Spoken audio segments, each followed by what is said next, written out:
Hello everyone, this is electrocautery and also called dithermy device. It is used in operation theatre for surgical procedure to achieve hemostasis and cut the tissue. ಇದರಲ್ಲಿ ಎರಡು ಥರ ಇರುತ್ತೆ, ಬೈಪುಲರು ಮತ್ತು ಮೊನೊಪುಲರ್ ಅಂತೇಳಿ.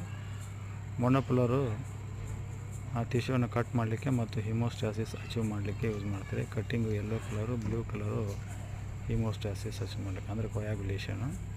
ಇದಕ್ಕೆ ಮೊನೊಪುಲರ್ ಅಂದರೆ activity ಹೊಂದಿರೋದ್ರಿಂದ ಇದಕ್ಕೆ ಪ್ಲೇಟ್ ಕೂಡ ಬೇಕಾಗುತ್ತೆ, ಅಂದರೆ ಕರೆಂಟನ್ನು ಅಬ್ಸರ್ವ್ ಮಾಡಲಿಕ್ಕೆ. ಇದು ಬೈಪುಲರ್ ಫುಡ್ ಸ್ವಿಚ್ಚು. ಇದರಲ್ಲಿ ಆ್ಯಕ್ಟಿವ್ ಮತ್ತು ಇನ್ಆ್ಯಕ್ಟಿವ್ ಟಿಪ್ ಇರೋದರಿಂದ ಇದಕ್ಕೆ ಪ್ಲೇಟಿನ ಅವಶ್ಯಕತೆ ಇರೋದಿಲ್ಲ. ಬೈಪುಲರಲ್ಲಿ ಮಿನಿಮಲ್ ಟಿಶ್ಯೂ ಬರ್ನ್ ಆಗುತ್ತೆ, ಹಾಗಾಗಿ ಸಾಫ್ಟ್ ಟಿಶ್ಯೂ ಕೊಯಾಗುಲೇಷನ್ ಮಾಡಲಿಕ್ಕೆ ಮತ್ತು ಕಟ್ ಮಾಡಲಿಕ್ಕೆ ತುಂಬ ಒಳ್ಳೆಯದು.